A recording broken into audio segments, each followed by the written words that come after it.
Salve, salve, rapaziada, como é que vocês estão? Vocês estão bem? Com saúde? Se cuidando aí? Estão conseguindo estudar direitinho também? É isso aí, pessoal, já já dias melhores virão, né? Quanto aos nossos estudos, pessoal, a aula de hoje ela vai ser sobre a República Velha, tá? A República Velha ela é um período que vai vir depois do Brasil Império, tá? E o período da República Velha a gente pode dividir em duas fases. Primeiro é a República da Espada, segundo é a República Oligárquica.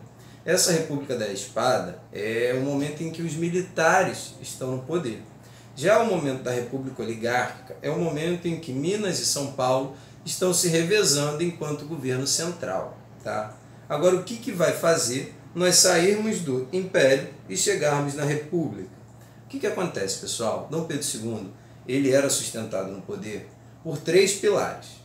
Primeiro era o exército, a igreja e a elite. Então, o exército, em 1870, vai voltar da Guerra do Paraguai buscando melhores salários, né? Buscando um soldo melhor.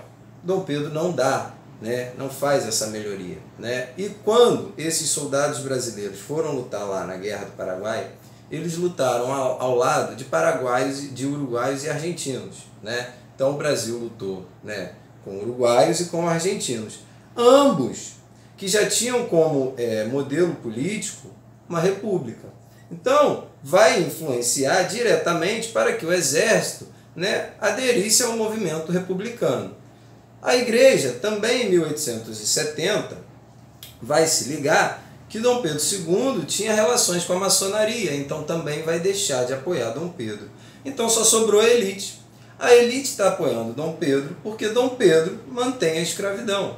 Em 1888, quando Dom Pedro II abole a escravidão, a elite deixa de apoiar Dom Pedro II e vai financiar o exército, que através da espada de Marechal Deodoro da Fonseca vai mandar Dom Pedro II sair. O que Dom Pedro II faz? Sai. Então a gente sai do Brasil Império e entra no Brasil República Velha. Então, uma vez Brasil República Velha, nós vamos ter esse primeiro período, a República da Espada, onde vamos ter o próprio Marechal Deodoro, né, enquanto governante. Quais são os feitos, né, do seu governo? Primeiro é a política do encilhamento, pessoal, porque os militares achavam que para o Brasil progredir, que para o Brasil crescer, era necessário a industrialização. Só que quem tinha dinheiro era a elite. Os militares não tinham dinheiro para financiar essa industrialização. A elite estava preocupada com o café, não com a indústria. Então, o que os militares vão fazer? Eles vão tentar, né, no governo de Deodoro, ele vai implantar a política do encilhamento, que era financiar a industrialização do Brasil. Como? Seria da seguinte maneira: eu, governo, vou emitir papel moeda, vou mandar imprimir mais moeda, né? Vou ter mais dinheiro circulando. Show! Esse dinheiro vai estar desvalorizado, mas eu tenho mais dinheiro circulando. O José ia pegar esse dinheiro emprestado, certo? E abrir a indústria. Essa indústria do José ia gerar emprego. Esse emprego ia gerar um salário, que com esse salário ia pagar imposto, o governo ia pegar esse imposto e pagar o lastro da moeda, ou seja, ia pagar aquela emissão de papel moeda. Perfeita a política de industrialização, então.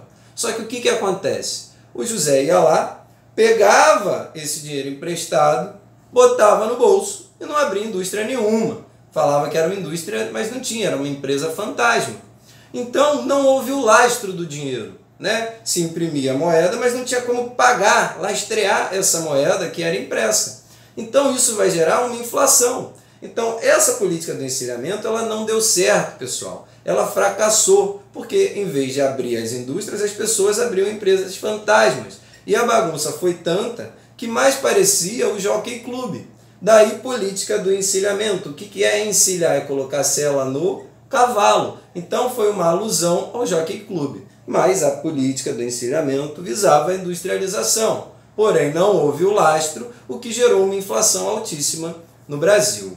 Só isso do governo de Deodoro? Não, pessoal. Outra questão importante é a Constituição. Nós saímos de um modelo para entrarmos em outro. Então, aquela Constituição que Dom Pedro I criou em 1824, ela vai cair em desuso. tá? Ela não vai ser mais utilizada. Só que um país não pode ficar sem seus códigos legais. Não tem como um país existir sem lei. Então a gente vai criar uma nova Constituição, um novo conjunto de leis, que é a Constituição de 1891, que vai dizer que o Brasil é uma República Federalista dos Estados Unidos do Brasil. E quais são as principais características? A primeira é o fim do voto censitário. Pessoal, o que é voto censitário? É voto por renda, que para você votar, você tem que ter uma quantidade mínima de renda, ou seja, vota quem tem dinheiro. Se não tem dinheiro, não vota. Agora, com essa nova Constituição, isso acabou. Então, todo mundo vota, correto? Não. Não vai votar mulher, analfabeto, soldado e clérigo. Ou seja, a maioria da população não vota. Só vota 4% da população, que são os homens alfabetizados, né? O resto não vota. Então o voto não é mais por renda, mas uma minoria, né, vai poder votar. Só isso que tem, né, de característica a nossa Constituição? Não, pessoal, nós vamos dizer que somos agora um Estado laico. O que seria Estado laico? É a separação entre Estado e Igreja. O Estado vai cuidar do governo, a Igreja vai cuidar da fé. Então agora cada um no seu canto. Antes, aquela Constituição do Império dizia que nós éramos um país católico, agora não. Hoje em dia nós somos um Estado laico. Mas será que somos mesmo? Vamos analisar. Será que existe uma grande parcela lá na Câmara dos Deputados, né, que prega que a sua religião tem que ser posta também junto da lei? Ou seja, será que existe uma bancada religiosa no parlamento que deixa a sua religião influenciar nas suas decisões políticas? Será que tem? Dá uma pesquisada. O nosso calendário, será que o nosso calendário ele não é baseado num calendário religioso, né? Se vocês repararem, às vezes na TV Senado, enquanto aquela galera está conversando, está debatendo lá, vocês já repararam que tem um crucifixo atrás? Então, será que somos realmente um Estado laico? Ou seria só na teoria e na prática não? Foi? Dá uma pesquisada aí, pessoal.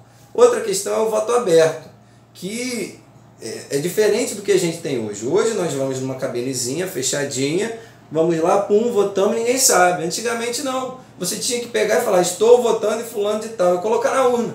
Para que isso? Para tentar acabar com as fraudes eleitorais. Galera, mas isso era uma enganação, porque vai ser esse voto aberto que vai gerar o voto de cabresto no Brasil. Vai ser esse voto aberto que vai permitir Minas e São Paulo se perpetuarem no poder durante um longo período de tempo aí. Entendeu, pessoal? Então, essas principais características. O que acontece? Deodoro, ele, com essa política do encilhamento, ele vai sofrer uma forte pressão, não vai aguentar essa pressão e vai renunciar nos seus primeiros 2 anos de governo. Então, o vice, que era Floriano Peixoto, tinha como obrigação convocar novas eleições para completar os outros 2 anos de mandato, certo? Mas vai ser isso que o Floriano Peixoto vai fazer? Não, ele não convoca novas eleições, assume o governo e vai ficar ali de uma forma inconstitucional, ou seja, contra a lei. É lógico que alguns estados vão reclamar, como Rio de Janeiro, Rio Grande do Sul e Santa Catarina. No Rio de Janeiro, então, vai ocorrer a segunda revolta da Armada. E no Rio Grande do Sul, se estendendo por Santa Catarina, a Revolução Federalista. Ambas lutando contra o governo inconstitucional de Floriano Peixoto. O que Floriano Peixoto faz? Abafa essas 2 revoltas com extrema violência, tá? Ele vai terminar lá o seu governo inconstitucional em 1894. A gente sai da República da Espada e entra na República do Café com Leite. República do Café com Leite. República que vai ter, né, a alternância no governo central entre São Paulo e Minas. São Paulo, força econômica graças ao café. Minas, força econômica graças ao leite. Correto? Não. São Paulo tinha como potencial, tinha como força o café. Mas não era o leite que fazia Minas ter importância. Era simplesmente ser o maior colégio eleitoral daquela época. Não eram só 4% que votavam, pessoal. Então a maioria desses 4% se concentrava em Minas Gerais. Então Minas tinha força política. São Paulo tinha força econômica. Os dois vão se juntar e vão governar o Brasil de eterno. Show? Vão ser mais ou menos 11, né, presidentes entre paulistas e mineiros. Tá? Essa república oligárquica, então, ela tem como principal fonte econômica o café. Então, todas as suas atitudes de governo serão baseadas no café. Então, eles vão criar o Convênio Taubaté. O que seria o Convênio Taubaté? É comprar o café, queimar o café. Como assim? Compra e queima do café. Tubarão. Tubarão, salve, salve, né? Grande botafoguense. Ele estava lá, né, com a sua grande fazenda de café, e ele produzia 100 sacas de café. Só que ele só vendia 50. As outras 50 ficavam encalhadas. Então, o que ele fazia para poder vender essas outras 50 sacas de café? Ele botava em promoção, pague uma, leve duas, botava na metade do preço, ou seja, para não ter aquele estoque encalhado, ele vai desvalorizar o café para poder vender o café. Só que o que acontece, Tubarão? Não precisa se preocupar com essas 50 sacas, não. Porque o governo vai comprar ela naquele preço que você estipulou anterior e vai queimar esse café, fazendo com que não haja uma desvalorização do produto. Então você pode produzir as 100, que se você vender só 50, as outras 50 o governo compra e taca fogo. Taca fogo com o meu, com o seu, com o nosso dinheiro que a gente contribui através do imposto. Foi, pessoal? Então era compra e queima do café. Convênio Taubaté. Vai ser só do café que a gente vai ver na República Oligárquica? Não, pessoal. Vai ser também durante a República Velha que a gente vai ter um surto industrial. Por quê? O que está acontecendo? Nesse mesmo período, a Europa está passando pela Primeira Guerra Mundial. Então, aquelas indústrias que antes vendiam camisa para o Brasil, agora não vão poder mais vender porque estão mais preocupadas com a guerra. Camisas essas que vão continuar sendo necessárias para a população brasileira, ou seja, é um mercado consumidor garantido. Tubarão, com o dinheiro do café, sabe que da Europa não podem vir mais camisas, mas que aqui no Brasil as pessoas precisam se vestir. Então o que Tubarão faz? Abre uma indústria, graças à substituição de importações. Só vai fazer esse surto industrial por causa da Primeira Guerra, porque tem um mercado consumidor aqui garantido. Esses produtos não vêm de fora, eu vou fabricar esses produtos porque eu sei que vou vender. Entendeu qual foi o processo do surto industrial? Essa aí fica a estrutura econômica. Agora, na estrutura política, quais são os fatores que vão permitir que Minas e São Paulo se perpetuem no poder? Campos Salles, né, ele vai criar uma coisa chamada Câmara Verificadora. Então, toda eleição agora passa por verificação, né, dessa Câmara, que teoricamente é para evitar fraudes eleitorais. Então, se você fez uma campanha fraudulenta, você vai ser pego por essa Câmara Verificadora. Só que, na verdade, essa Câmara Verificadora só permitia que entrasse nos governos estaduais alguém que fosse ligado a Minas e São Paulo, certo? Então não adianta, se você se candidatou para ser governador do estado, mas não é ligado nem a Minas, nem a São Paulo, nem adianta que você não vai estar eleito, porque a Câmara Verificadora vem e faz a degola. Então, se todos os governadores agora, né, todos esses, eles estão ligados ao governo central de Minas e São Paulo. Esses governadores, eles vão dar liberdade de ação para os coronéis fazerem o voto de cabresto, porque o coronel, ele é o poder local. Então esse coronel vai pegar lá todo mundo e fazer com que vote sempre num de Minas ou de São Paulo, porque, pessoal, o voto é aberto. Esse coronel, ele é o poder local, ele é o poder da cidadezinha ali. Então ele vai obrigar a votar sempre num de Minas e de São Paulo. Se você não vota, ele manda o capataz te bater. Se você tem um comércio, ele vai falar para ninguém nunca mais comprar no seu comércio.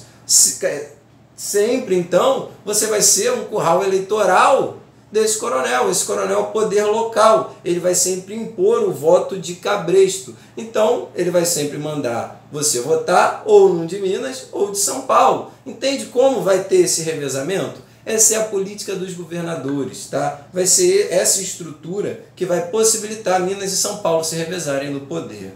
Foi, pessoal. Como que fica agora a questão social, a estrutura social? Nesse período, nós vamos ter algumas revoltas, alguns movimentos sociais, como Canudos, Vacina, Chibatada e Contestado. Revoltas de Canudo, Vacina, Chibatada e contestado. O que vai acontecer? A Bahia, pessoal, ela estava passando por uma crise, tinha um monte de gente passando fome. O governo foi e olhou pela Bahia, mas olhou para cobrar imposto. Então vai ficar uma cambada de miserável, né? Sem ter do que sobreviver. Nesse contexto vai surgir, né, um cidadão chamado Antônio Conselheiro, que vai começar a fazer suas pregações, né, pelo interior da Bahia, e vai falar que ele recebeu a iluminação divina e que tem uma terra prometida para essa galera. Ele vai até essa terra prometida e cria o Arraial de Canudos, né? O governo central acha isso um ato de rebeldia e manda lá a primeira expedição derrubar o Arraial de Canudos. Essa primeira expedição perde. O governo vai e manda a segunda. A segunda também perde. Até que o governo vai e manda uma tropa mais pesada, né? Sua terceira tropa, que vai dizimar Canudos. Né? Só vão restar vivos do Arraial de Canudos um velho e uma criança, se não me falha engano. Tá? Então, abafou com extrema violência. A revolta da vacina. O que vai acontecer? Está acontecendo lá por volta de 1904 um surto de varíola no Rio de Janeiro. Tá? E junto desse surto de varíola está tendo uma política de transformar o Rio de Janeiro numa nova Paris.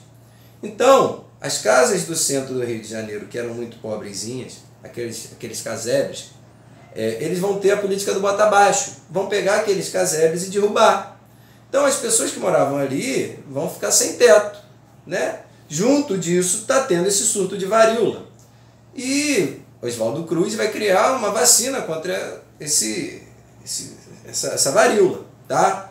Só que não vão avisar para a população que é essa vacina, né? Porque o que é a vacina? É você pegar esse vírus, né, enfraquecido, né, colocar ali, né, no seu corpo, e como esse vírus está enfraquecido, seu corpo vai criar anticorpos e vai matar esse vírus, tá? Mas de fato o que você está colocando dentro da pessoa? O vírus, só que o vírus muito fraco.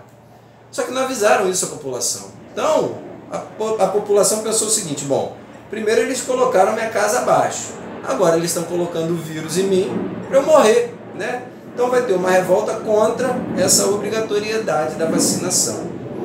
Outra, a revolta da chibata. Até 1910, né, era permitido castigo físico, né, na área militar. Então, se você não cumpriu, né, as ordens do seu superior, você poderia receber castigo físico. Então, João Cândido presenciou uma cena da qual um camarada dele, né, sofria 100 chibatadas, né?